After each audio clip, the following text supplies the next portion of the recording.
मसीह यस्सू में मेरे अजीजों, मैं आप सबको खुदावंद मसीह यस्सू के जिंदा मुबारक नाम में सलाम अर्ज करता हूं और आज की इबादत में आपका स्वागत करता हूं। प्रियजनों, मैं हमेशा आपके लिए प्रार्थना करता हूं, प्रभु का अनुग्रह हमेशा आपको सुरक्षित रखे। आज की अच्छी संगति के लिए खुदा बाप के मशकूर हैं, ममनून है, धन्यवाद करते हैं उसका। और आज जो कलाम का हिस्सा है मनन के लिए पौलुस रसूल का दूसरा खत जो उसने कुरंथियों को लिखा या कुरंथ नगर की मंडली को लिखा, 12 अध्याय 7 से 9 पद में आपके सामने पढ़ूंगा, आप अपनी बाइबल में देखिए। और मुकाशिफों की ज्यादती के बाइस मेरे फूल जाने के अंदेशे से मेरे जिस्म में कांटा चुभोया गया, मैंने शैतान का कासिद ताकि मेरे मुक्के मारे और मैं भूल ना जाऊं। इसके बारे में मैंने 3 बार खुदावंद से इल्तिमास किया कि ये मुझसे दूर हो जाए, मगर उसने मुझसे कहा कि मेरा फजल तेरे लिए काफी है, क्योंकि मेरी कुदरत कमजोरी में पूरी होती है। बस मैं बड़ी खुशी से अपनी कमजोरी पर फख्र करूंगा ताकि मसीह की कुदरत मुझ पर छाई रहे। खुदावंद की बड़ी बरकत उसके पाक कलाम के पढ़े जाने और सुने जाने पर हो, आमीन। आइए दुआ करें। खुदावंद मसीह यस्सू में प्यारे आसमानी बाप, हम तेरे बच्चे तेरे पाक कदमों पर सरनिगू हैं, तेरे जिंदा मुबारक कलाम को सुनने और समझने के लिए। प्यारे खुदावन, हम सबको पाक रूह का मसा अता फरमा कि हम पवित्र आत्मा की अगुवाई में होकर तेरे जिंदा मुबारक कलाम पर मेडिटेशन करें और इसको समझें और अपनी जिंदगियों में इसको जज्ब करें। और होने दे प्यारे खुदावन, ये वचन रूपी बीज हमारे दिल की जमीन पर गिरकर हमारी जिंदगियों में जड़ पकड़े और बहुत सा फल लाए। पिता परमेश्वर, जब तक हम तेरी संगति में हैं, शैतान किसी भी तरह से हमें दखल ना दे। हमारे चारों तरफ अपने पाक फरिश्तों की सेना का बाड़ा बांधना। प्यारे पिता परमेश्वर, जब हम तेरी वेदी पर से उठकर रुखसत होते हैं तो होने देना कि तुझसे बहुत सी रूहानी बरकत लेकर जाने वाले हों। इस वचन के द्वारा पिता हमसे बातचीत कर और हमें आत्मिक आशीषों से तृप्त कर। अपने आप को तेरे इख्तियार में देते हैं और ये दुआ तेरे प्यारे और इकलौते बेटे अपने नजात देने वाले खुदावंद यस्सु मसीह के जिंदा और मुबारक नाम के वसीले से मांगते हैं, सुन और कबूल कर ले, आमीन। अजीजों, एक बार फिर परमेश्वर का धन्यवाद करते हैं सच्ची संगति के लिए। और आज जो कलाम का हिस्सा भी मैं आपके सामने पढ़ रहा था, पौलुस रसूल का दूसरा खत या संत पौलुस की दूसरी पत्री, संत पौलुस की दूसरी पत्री कुरंथियों के नाम, और 12 अध्याय और 7 से 9 पद मैंने आपके सामने पढ़े। 9 आयत का दूसरा हिस्सा मैं उस पर बातचीत करूंगा और इस 9 आयत को मैं फिर से दोहराऊंगा और जिस सेंटेंस के हिस्से पर बात करनी है वो भी मैं आपको बता दूंगा। तो दूसरा कुरंथियों 12 अध्याय 9 पद आप अपनी बाइबल में एक बार फिर से देखें। यहां पे लिखा है, मगर उसने मुझसे कहा। किसने कहा? खुदावंद मसीह यस्सू ने पौलुस से कहा। मगर उसने मुझसे कहा, खुदावंद मसीह यस्सू ने पौलुस से कहा। और क्या कहा? कि मेरा फजल तेरे लिए काफी है।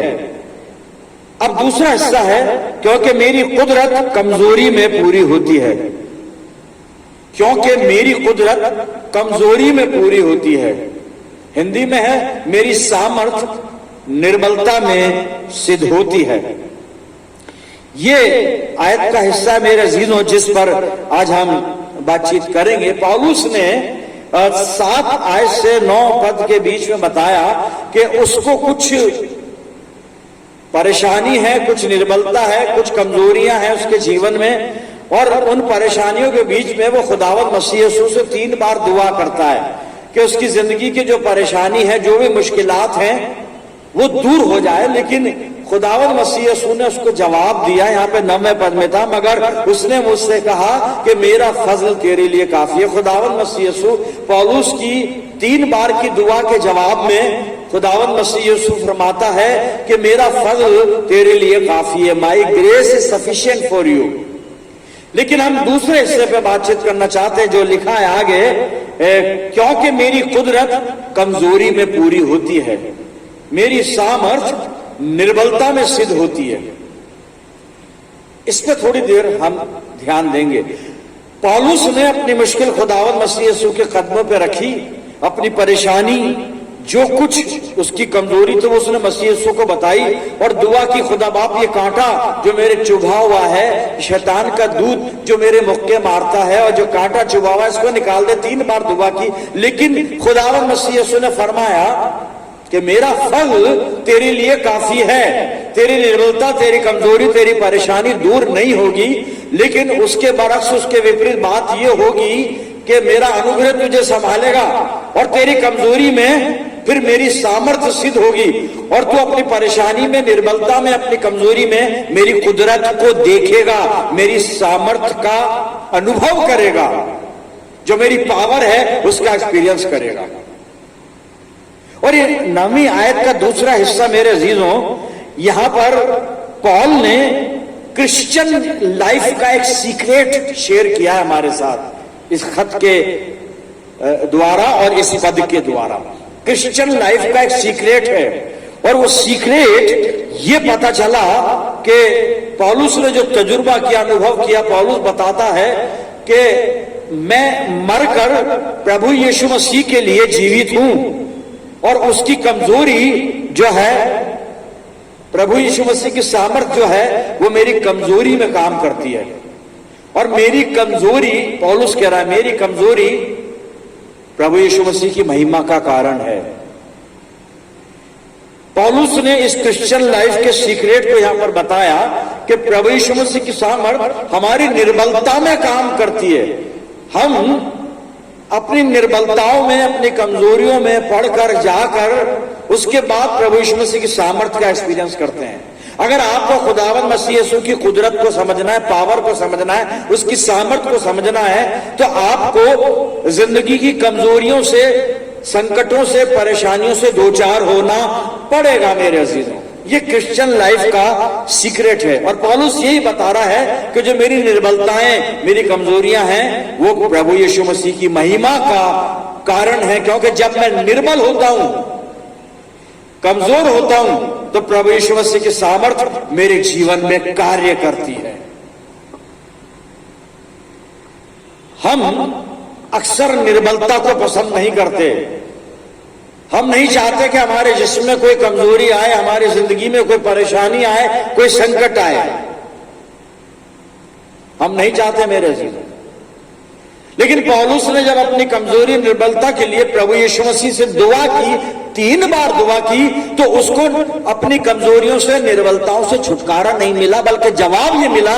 खुदावंद मसीह यीशु ने यहां पे 2 कुरिन्थियों 12 और 9 में फरमाया कि मेरा फजल तेरे लिए काफी है। तू अपना रोना बंद कर और मेरे फजल को समझने की कोशिश कर, क्योंकि मेरी जो सामर्थ है वो निर्बलता में पूरी होती है या सिद्ध होती है। यह है क्रिश्चियन लाइफ का सीक्रेट मेरे लिए। लेकिन ह्यूमन नेचर ये है, हमारा नेचर, क्योंकि हम ह्यूमन इंसान हैं, कि हम कमजोरी पसंद नहीं करते, निर्बलता पसंद नहीं करते, संकट पसंद नहीं करते, परेशानी पसंद नहीं करते, कुछ भी नेगेटिविटी हमें अच्छी नहीं लगती कि जो हमें पसंद ना हो, कोई कमजोरी अच्छी नहीं लगती। लेकिन यहां पर क्रिश्चियन लाइफ का सीक्रेट यह है कि मसीह यीशु की सामर्थ कमजोरी में ही काम करती है, सिद्ध होती है, पूरी होती है।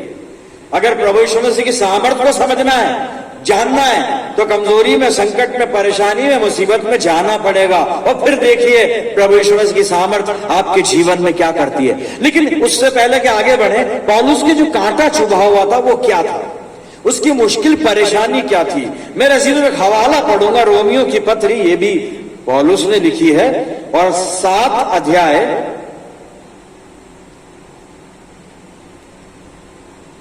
और 19 से 23 आयत में पढ़ रहा हूं, आप अपनी बाइबल में देखिए। Romans chapter 7 versus beginning from 19 to 23। क्योंकि जिस अच्छे काम की मैं इच्छा करता हूं वो तो नहीं करता, परंतु जिस बुराई की इच्छा नहीं करता वही किया करता हूं। अतः यदि मैं वही करता हूं जिसकी इच्छा नहीं करता, तो उसका करने वाला मैं ना रहा, परंतु पाप जो मुझ में बसा हुआ है। एक तो ये प्रॉब्लम इसकी, अभी पाप बसा हुआ है, इसको कैसे पता पड़ा कि पाप बसा हुआ है? आगे सुनिएगा 21 पद से। इस प्रकार मैं ये व्यवस्था पाता हूं कि जब भलाई करने की इच्छा करता हूं तो बुराई मेरे पास आती है। क्योंकि मैं भीतरी मनुष्यत्व से तो परमेश्वर की व्यवस्था से बहुत प्रसन्न रहता हूं, परंतु मुझे अपने अंगों में दूसरे प्रकार की व्यवस्था दिखाई पड़ती है, जो मेरी बुद्धि की व्यवस्था से लड़ती है और मुझे पाप की व्यवस्था के बंधन में डालती है, जो मेरे अंगों में है। यह है पौलुस का कांटा, पौलुस की परेशानी, पौलुस की निर्बलता। वो अच्छा करना चाहता है लेकिन अच्छा नहीं कर पाता, बुराई से हो जाती। और क्यों हो जाती? कि उसके अंगों में पाप बसा है, गुनाह बसा हुआ है, और वो गुनाह उसको विवश कर देता है गलती करने के लिए, पाप करने के लिए। पौलुस का कोई पाप हमें नजर नहीं आता बाइबल में। कन्वर्जन के बाद जब शाऊल पौलुस बना, शाऊल ने तो जरूर, पाप तो हम नहीं कहेंगे उसको, वो करता था जो उसके समझ में आता था, खुदावंद मसीह यीशु के लोगों को सताना। पर वो अज्ञानता में उसने काम किया, ये उसने कबूल किया है। लेकिन जब मसीह यीशु को जान लिया तो वो यीशु मसीह के लिए फिर पूरी तरह कुर्बान हो गया, पूरी तरह प्रभु यीशु मसीह पर निछावर हो गया, यीशु मसीह के लिए पूरी तरह खर्च हो गया। लेकिन वो कहता है कि मैं भलाई करना चाहता हूं, और बुराई मुझसे हो जाती है। बुराई करना नहीं चाहता, फिर भी हो जाती है। बुराई मेरे पास आ जाती है। क्यों आ जाती है? क्योंकि मेरे अंगों में गुनाह है। आंख में गुनाह है, कान में गुनाह, जबान में गुनाह, हाथों में गुनाह, पैरों में गुनाह, अंगों में। वो कहता है अंदर से रूहानी तौर पर मैं जानता हूं व्यवस्था कैसी है, व्यवस्था बुरे काम के लिए मना करती है, लेकिन जो अंग है मेरे अंग ये विवश कर देते हैं मुझे गुनाह में जाने के लिए। ये है समस्या, ये प्रॉब्लम। और इसके लिए जब दुआ की तो मसीह यीशु ने जवाब दिया, 2 कुरिन्थियों 12 अध्याय 9 पद में, मेरा अनुग्रह तेरे लिए काफी है, क्योंकि मेरी सामर्थ निर्बलता में सिद्ध होती है। अभी मैं बता रहा था बुराई को और कमजोरी को, निर्बलता को, संकट को, परेशानी को, परसिक्यूशन को, तकलीफों को पसंद नहीं करते। ये नहीं आनी चाहिए हमारे पास, परसिक्यूशन नहीं आना चाहिए, टेम्पटेशन नहीं आनी चाहिए, दूसरे लोगों के द्वारा हम पर सताव नहीं होना चाहिए। ये ऐसा हम सोचते हैं। मेरे अजीजों, आप नोट करें, मैं पढ़ूंगा नहीं, बाइबल में से बोल के बता देता हूं। 2 तीमुथियुस और 3:12 में पौलुस लिखता है कि पर जितने मसीह यीशु में भक्ति के साथ जीवन बिताना चाहते हैं वो सब सताए जाएंगे। सताव जरूरी है, निर्बलता जरूरी है, कमजोरी जरूरी है, मेरे परेशानी जरूरी है मेरे अजीजों। ये होगा अगर आप प्रभु यीशु मसीह में उसके साथ भक्ति में जीवन बिताना चाहते हैं, तो सताव आएंगे, निर्बलता, कमजोरी और ये सब कुछ आएगा। संकट आएंगे, परेशानी, तकलीफें आएंगी, दिल टूटेगा कई बार, लेकिन जरूरी है ये, क्योंकि आपकी इसी निर्बलता में फिर प्रभु यीशु मसीह अपनी सामर्थ्य दिखाएगा मेरे अजीजों। यीशु मसीह की सामर्थ्य को जानने के लिए कमजोरी में, परेशानी में, तकलीफ में, बीमारी में जाना जरूरी होता है। एक बाइबल में से इलस्ट्रेशन आपके सामने खोल रहा हूं। हम देखते हैं यीशु की सामर्थ्य कमजोरी में सिद्ध होती है, तो उसकी सामर्थ्य को अवसर दें, मौका दें। अब देखिए बाइबल में से एक हवाला हमारे सामने है, मैं पढ़ता हूं और देखिए कैसे प्रभु यीशु मसीह की सामर्थ्य जो है वो कमजोरी में साफ सिद्ध होती है। तो यूहन्ना 5 मैंने खोला है, और यहाँ पे प्रभु यीशु मसीह यरूशलेम में एक पर्व में गए हैं, और यरूशलेम में भीड़ फाटक के पास एक पानी का कुंड है जिसका नाम बैतहसदा है। और इस पानी के कुंड के चारों तरफ बहुत से बीमार पड़े रहते थे। वहां पे 5 बरामदे थे और सारे थे, और इनमें बीमार रहा करते थे। और ये बीमार इसलिए रहते थे कि उनकी मान्यता थी कि वो बैतहसदा के कुंड का पानी एक फरिश्ता आके हिलाता है, और पानी हिलते वक्त जो बीमार उसमें पहले कूदेगा वो शिफा पा जाएगा। ये उनकी मान्यता थी, और ये सब कुछ चल रहा था। यीशु मसीह कहता है मेरी सामर्थ कमजोरी में सिद्ध होती है। वो हवाला मैं आपको बता रहा हूं, इलस्ट्रेशन बता रहा हूं आपको, ताकि आप समझ लें कि कैसे प्रभु की सामर्थ कैसे कमजोरी में सिद्ध होती है। तो यीशु मसीह बैतहसदा के कुंड के पास है, पानी के उस हौज के पास है।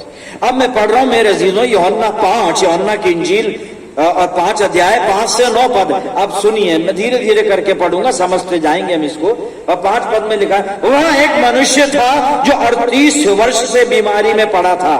यीशु ने उसे पड़ा हुआ देखकर और ये जानकर कि वो बहुत दिनों से इस दशा में पड़ा है, उससे पूछा, क्या तू चंगा होना चाहता है? उस बीमार ने उसको उत्तर दिया, हे प्रभु, मेरे पास कोई मनुष्य नहीं कि जब पानी हिलाया जाए तो मुझे कुंड में उतारे, परंतु मेरे पहुंचते पहुंचते दूसरा मुझसे पहले उतर जाता है। इंसानी जिंदगी की मजबूरी, इंसानी जिंदगी की निर्बलता, इंसानी जिंदगी की परेशानी, इंसानी जिंदगी कितनी कितनी हेल्पलेस है, उसकी सही तस्वीर देखनी है तो आप इस 38 साल के रोगी को देखें। 38 साल से बीमार है, अब इससे ज्यादा निर्बलता क्या होगी मेरे अजीजों।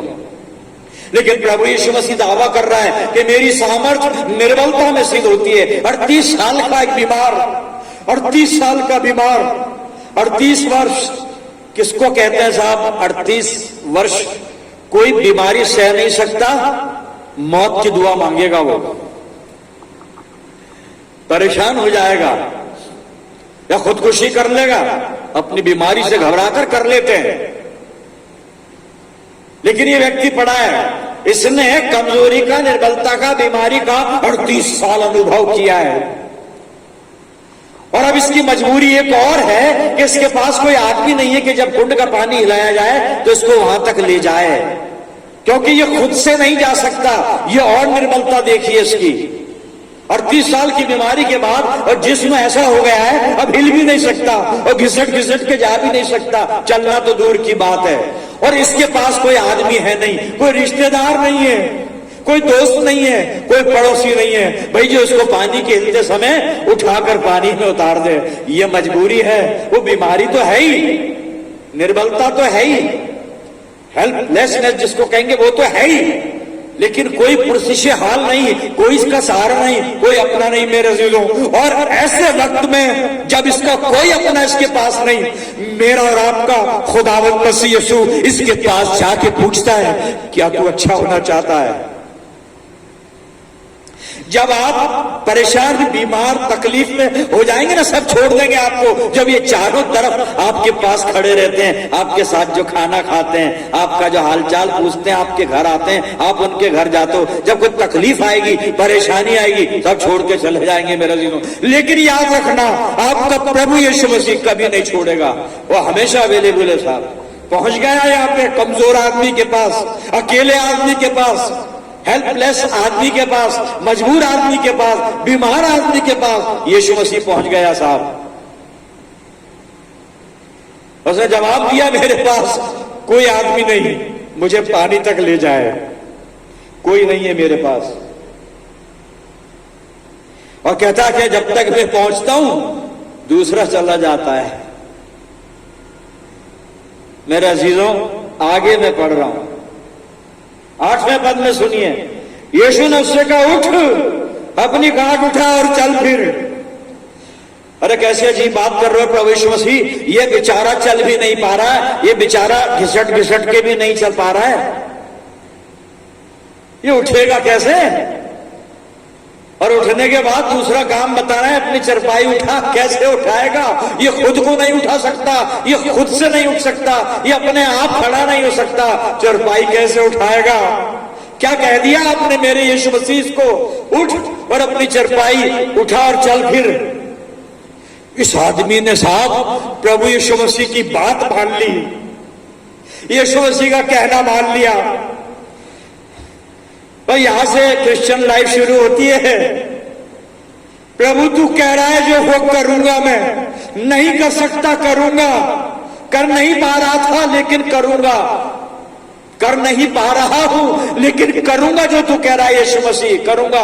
उठ, और 30 साल से नहीं उठा है, मैं कह रहा हूं उठ, उठ, अपनी चरपाई भी उठा। तुझे कोई ले जाने वाला नहीं, तुझे कोई उठाने वाला नहीं, तुझे कोई सहारा देने वाला नहीं, तू अकेला है।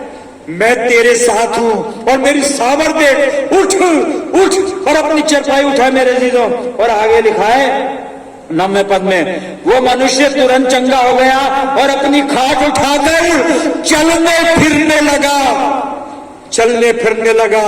प्रेज़ द लॉर्ड मेरे अजीजों, प्रभु यीशु मसीह की महिमा हो। यीशु मसीह की सामर्थ कमजोरी में सिद्ध होती है साहब। 38 साल का व्यक्ति चल रहा है, अपनी खाट उठाकर चल रहा है, प्रभु यीशु मसीह की महिमा कर रहा है। और अब आप आगे पढ़िएगा, वो आगे हैकल में यीशु मसीह से मिलता है, अब हैकल में जाता है, अब इबादत करता है मेरे अजीजों। लेकिन ये कमजोरी दूर कैसे हुई, ये निर्बलता दूर कैसे हुई? उसने प्रभु यीशु मसीह की सामर्थ को असर दिया। यीशु जब कहता है उठ, आपको जाना पड़ेगा साहब।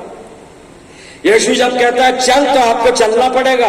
यीशु जब कहेगा आ, तो आपको आना पड़ेगा। नो एक्सक्यूज, कोई बहाना नहीं, कोई रुकावट नहीं, कोई परेशानी नहीं, कुछ नहीं। बस यीशु की आवाज सुन लीजिए और फिर देखिए उसकी सामर्थ आपकी निर्बलता को कैसे दूर करती है, आपकी कमजोरी को कैसे दूर करती है, आपकी जिंदगी की जो परेशानी है उसको कैसे दूर करती है, आपके जीवन के संकट को कैसे दूर करती है। केवल विश्वास रखिए उसकी सामर्थ पर, क्योंकि उसकी सामर्थ निर्बलता में सिद्ध होती है,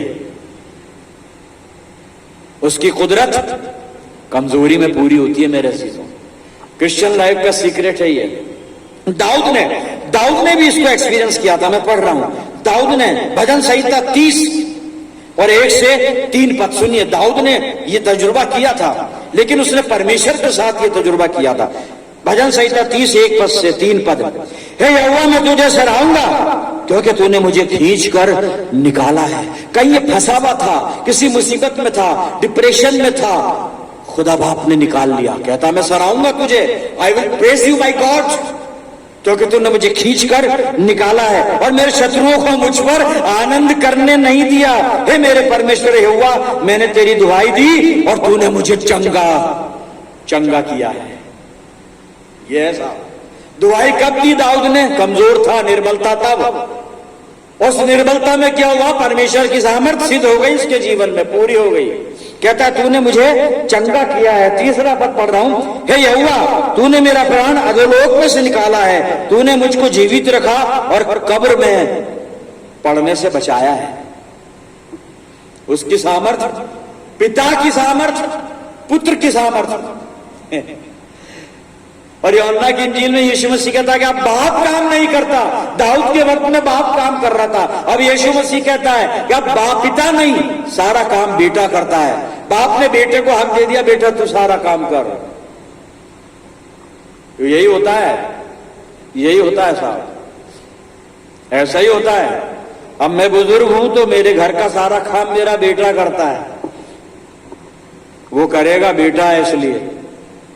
तो खुदा की बादशाह का सारा काम बाप नहीं, अब बेटा कर रहा है। बेटे के पास आइए, मौका दीजिए उसकी सामर्थ को। दाऊद का तजुर्बा हमने देखा, पौलुस तो डिक्लेयर ही कर चुका है कि उसकी जो सामर्थ है निर्बलता में सिद्ध होती है।